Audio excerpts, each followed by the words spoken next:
The preliminary report into last month's Air India Dreamliner crash in Ahmedabad has been released by the Aircraft Accident Investigation Bureau. The findings confirm that both engines of Boeing 787 had shut down shortly after takeoff, with fuel cutoff switches transitioning from run to cutoff within seconds of each other. Cockpit audio suggests neither pilot was aware of initiating the shutdown. One pilot asked, "Why did you do it?" while the other responded that he didn't. The aircraft was airborne, remember, for only 32 seconds and had crashed less than a nautical mile from the runway, resulting in the deaths of at least 270 people. The report also notes that only one engine showed partial recovery after attempts were made to restart them. The Union Minister for Civil Aviation had said no conclusions could be drawn yet from the preliminary report, while the Pilots Association of India has also said they object to assumption of pilot guilt in the probe report. NDTV's Vishnu Shom explains how a Dreamliner's fuel switch works and what could have possibly gone wrong. This is the cockpit of a Boeing 787 Dreamliner. It's a state-of-the-art cockpit.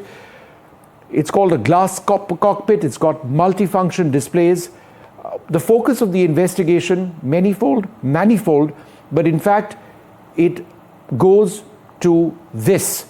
The thrust quadrant, as it were. These levers control the power to the engines of the aircraft, the fuel flow to the engines as well. But it's these switches, the fuel cutoff switches, which we're going to be focusing on extensively. Let's give you another view of those fuel control switches, right? So this is the thrust quadrant, which I spoke about. And these are the fuel switches, which are all important. Let's give you a close-up of those fuel switches, and then let me describe what it is that we are talking about. The fuel control switches for the left engine and for the right engine were found cut off in the cutoff position shortly after the aircraft took off. So the big question is, why did that take place? For starters, let me describe the design of this unit itself. Because the last thing that anybody wants to be doing just as a plane is taking off at a critical stage of its flight is to be switching off fuel. If you switch off fuel to the engines are starved of fuel and then they flame out. In other words, they stop operating. In a situation where you don't have altitude, there is not very much that you can do unless the engines restart. We'll talk about that in a moment. But look at this console itself. These are guardrails on both sides, here and here. This is to prevent any inadvertent movement of the hands of the pilots to actually hit this very sensitive set of components over here. And the switches that you see over here aren't like your normal light switch, not at all. To toggle them from one position, the on position, which is up, and the off or cut-off position, which is down, you actually pull it, or you can say lift it and move it down. It locks into position, and therefore if you try and push it back up, it doesn't work. You have to very deliberately pull it and then move it into the other position. Under normal circumstances, you would not be touching these until after a flight is over, when it's safe to switch these off. There are certain circumstances when you might want to switch these off, for example, if there is an engine fire. But there was no engine fire on this occasion, which is why the question arises, why exactly were these switches switched off shortly after the flight? Let's also now bring you a few more details so that we can look more closely at all of this. Another angle on those fuel cutoff switches. Remember, they were cut off, in other words, from the run position that you see here, they were brought to the cutoff position.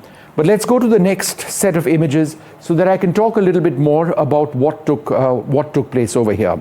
Shortly after the flight, the engines were found in the cutoff position. The fuel switches were found cut off in the cutoff position. The engine started losing their thrust. There was a mayday call which was announced by one of the pilots that announces a grave emergency. The air traffic controller did respond to that. There was a system called the ram air turbine, which is a small propeller which comes out of the fuselage of the aircraft, which did come out.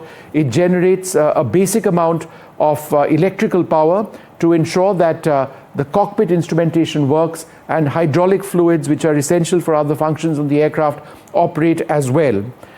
The pilots at that stage had a very brief conversation with each other, one pilot asking the other if he'd switched off the fuel, and that pilot says that no, in fact, I didn't do that. Those weren't the exact words. I'll tell you what the exact words were in a little while from now. Those were the two pilots in the cockpit. and they did have a conversation trying to figure out why those fuel switches were in the off position. They then attempted to relight the switches. In other words, from the off position that I showed you, they moved these switches back to the on position. They lifted it, moved both up to the on position. One of the engines did relight, believe it or not. They actually did restart, but by then it was too late. There just wasn't enough altitude, and by the time that one engine started spooling up to generate enough thrust to enable the aircraft to pull out of that situation, it crashed. So that exactly is the scenario. The big question, what on earth resulted in these switches going down to the off position? Did one of the pilots actually do that? Was it a mechanical issue that resulted in this taking place? That's what we are trying to figure out.